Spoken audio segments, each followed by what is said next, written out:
Shalom uvracha, Tanya, Sha'ar Eichud Va'emuna, Perek Daled, le shiur, la partie du 12 Sivan, Yud Bet Sivan.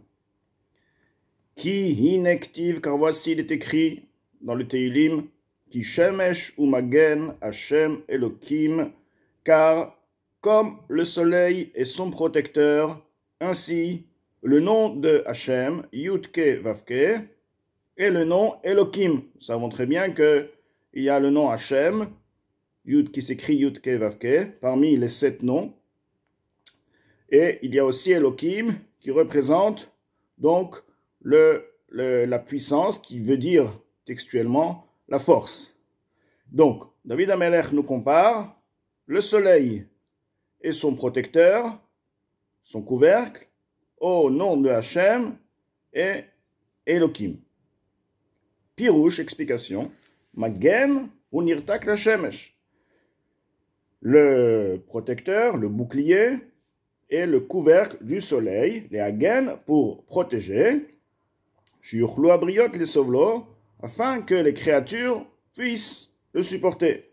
Kemar Hazal, comme les paroles de nos maîtres de mémoire bénis, les Atid Lavo au futur, Akadosh Baruch Hu Motzi Chama Minartika, Akadosh Baruch Hu fera extraire, sortira le soleil de son couvercle, Rechaim Nidonimba, Chulu, les méchants, les impies seront punis à travers le soleil. C'est-à-dire que le soleil sera tellement puissant que les Rechaim, les impies, n'auront pas la force de le supporter. Tout de même, les tzadikim, les justes, bien au contraire, ils profiteront de ce nouveau soleil, si on veut, et ils seront guéris à partir de ce soleil. C'est au niveau spirituel aussi. Donc là, l'Admour Hazaken nous explique que le soleil a en lui un voile, et le voile, aujourd'hui, permet aux rayons de se propager sans faire de dégâts. De la même manière que le nirtak, le couvercle, le bouclier, protège du soleil, car de la même manière, Shem Elokim, le nom Elokim, Migin le Shem Havai, protège des rayons, si on veut, les rayons qui vont sortir du nom de Havaya. Alors Havaya, c'est un nom. Lorsqu'on parle du nom d'Akadosh Baruch Hu, tout est spirituel dans Akadosh Baruch Hu. C'est que du spirituel. Et d'ailleurs, ce que nous apprenons depuis un certain temps, la base de tout est du spirituel, et la matière est uniquement une allusion. La réalité de toute chose, la seule réalité, c'est que la spiritualité est la vie réelle de toute chose. Donc, lorsqu'on parle du nom de Hachem, le nom qui s'appelle Yudke Vavke, ceci représente un degré d'énergie, un degré de spiritualité. Elohim, un autre degré. Donc, nous avons 2 degrés. Quelle est la fonction du degré de Yudke Vavke et quelle est la fonction du nom Elohim? Alors, l'Admour Hazaken nous dit, donc, Shem Havaya Baruch Hu, le Shem Havaya, donc c'est Yudke Vavke, on le dit Havaya, béni il est, de Shem Havaya, le nom Havaya, Pirusho, son explication, quelle est la fonction de cette lumière, et que cette fonction sera expliquée par le nom lui-même, car le nom a un sens aussi. C'est pas juste un nom, ça a un sens. Alors le sens de Yudke Vavke, Shemehave et Akol, il crée tout. He, Yud, He, ensuite il y a Vavke, donc ça fait Hove, le présent, et ça vient aussi du mot Mehave, qui crée, qui fait exister. Mais Aïn Leyesh, lorsqu'on parle de la lumière divine qui fait exister, donc on dit Yudke Vavke parce que ceci représente le or qui est constamment là pour faire exister, comme expliqué auparavant, que sans la lumière divine constante, tout repart au néant. Donc, Havaya, He Vavke, qui veut dire qui fait créer, ce qui fait créer du néant à l'existence.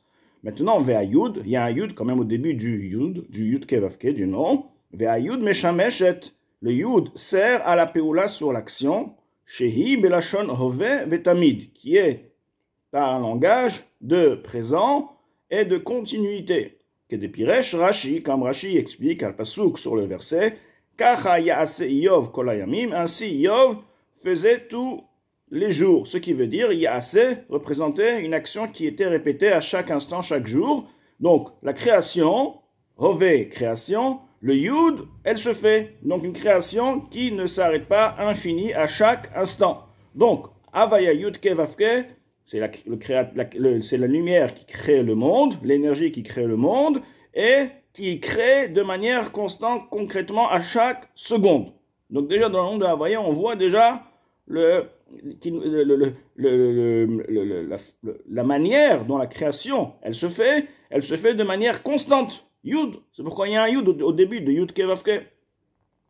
Vehainu, ceci veut dire, Achayut anishpa bechol rega, la vitalité qui est influencée, qui est déversée à chaque seconde, mamash, concrètement, réellement, bechol abrouim, dans toutes les créatures, car ils sont créés, s'ils sont créatures, donc ils ont besoin d'être créés, mimotza pi Hashem, de par la voix, la bouche de Hashem, verucho et son esprit, encore une fois, on parle ici de la lumière de Hashem, ou mehaver otam, et qui les fait exister, me'ain le'esh, du néant, du nul à l'existence. Bechol rega, à chaque seconde, ki loïdaï laim bema shenivreu besheshet yemei bereshit, car ce n'est pas suffisant pour les faire exister à l'éternité, du fait qu'ils ont été créés les 6 jours de la création, l'iyot kayamim basé pour à partir de là exister, comme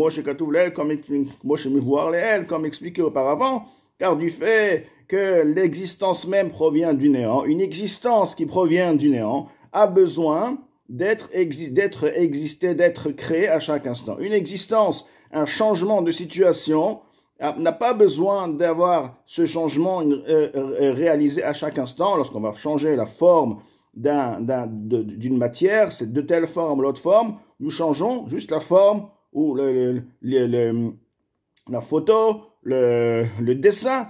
Mais alors, lorsque tu parles de créer quelque chose, forcément, ça n'existe pas une chose de pouvoir créer et que la chose reste créée puisque tu parles de création. Création veut dire du néant. Donc, si ça vient du néant, il est obligé à ce que la force qu'il a créée doit y être présente, active à chaque seconde.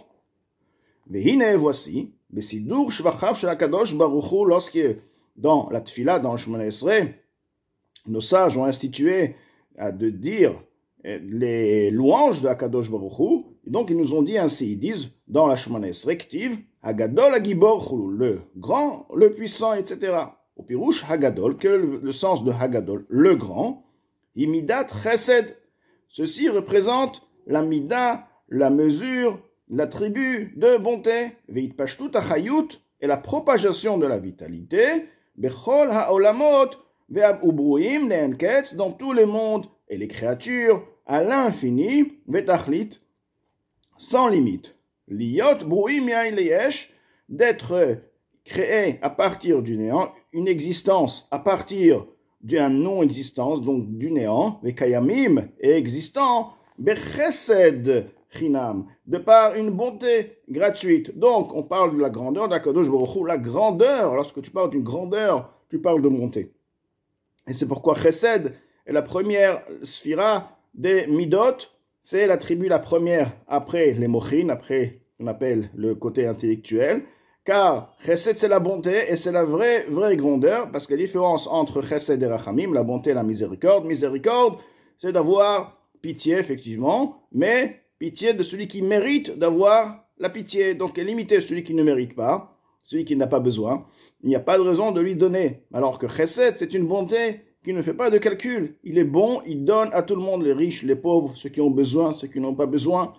Il donne sans demander un retour, sans mérite, il n'y a pas besoin d'avoir de mérite. C'est ce qu'on appelle la vraie grandeur. C'est l'infini dans les attributs, c'est la grandeur d'Akadosh Baruch Hu. Uniquement Akadosh Baruch Hu, lui seul, peut atteindre ce degré de grandeur, de ce chesed, de cette bonté. C'est pourquoi elle s'appelle la grandeur, c'est la création infinie.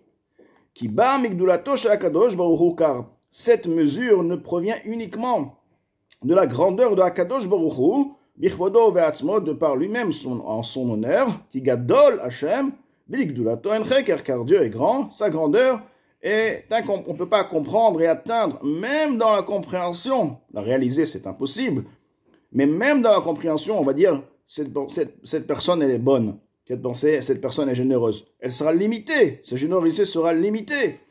Combien qu'il sera généreux, il sera limité. Mais alors que même par rapport à ses moyens, il sera limité parce que, quelque part, il est limité par ses midotes, par ses sentiments. Les sentiments restent combien qu'ils sont puissants, ils restent limités. Alors que la mida, la mesure, on va dire les sentiments suprêmes d'Akadosh Baruch Hu, c'est illimité. Donc c'est une bonté, une mida de chesed illimitée. Et ceci ne peut avoir lieu que par Akadosh Baruch Hu, par la mida même d'Akadosh Baruch Hu. Mais la reine, Mashpia Gamken, c'est pourquoi il influence également Chayut veitavut, une vitalité, une création me'aï leyesh, du néant à l'existence. Et justement, la plus grande bonté, c'est qu'il y ait une situation de néant. Et à partir du néant, il y a une existence, de vouloir, d'accepter, de faire une existence. Akadosh Baruch Hu n'a besoin de rien du tout. Bien que l'existence ne change en rien par rapport à Akadosh Baruch Hu, tout de même, de vouloir déjà ce concept, de faire une existence qui provient du néant, ça c'est déjà une bonté qui est incompréhensible, qui dépasse même la compréhension d'une telle bonté, et une création infinie, bien sûr, comme cité auparavant, et ceci, la olamot, ubruim, enketz, et ceci pour les mondes et pour les créations qui sont dans les mondes, et ceci aussi à l'infini, pour comment on peut arriver, comment Hachem arrive à cette bonté-là, c'est ce qu'on appelle la grandeur d'Akadosh Baruch Hu, chez Teva, Hatov, Le'etiv, car la nature du bon est de faire du bien. Donc, le vrai bon, celui qui est bon réellement, c'est Akadosh Baruch Hu, et du fait qu'il est bon dans sa nature, la nature du bon est de faire du bien sans cesse. Donc là, l'Admour Azaken nous a expliqué que la création qui se crée à chaque instant provient, est représentée dans le Yud. Hové, c'est la création. Yud, c'est une création constante. Et par la suite, il nous explique que la bonté d'Akadosh Baruch Hu, déjà, c'est quoi? C'est le chesed, c'est cette volonté et cette création concrète du néant à l'existant, à l'infini et pour tout le monde.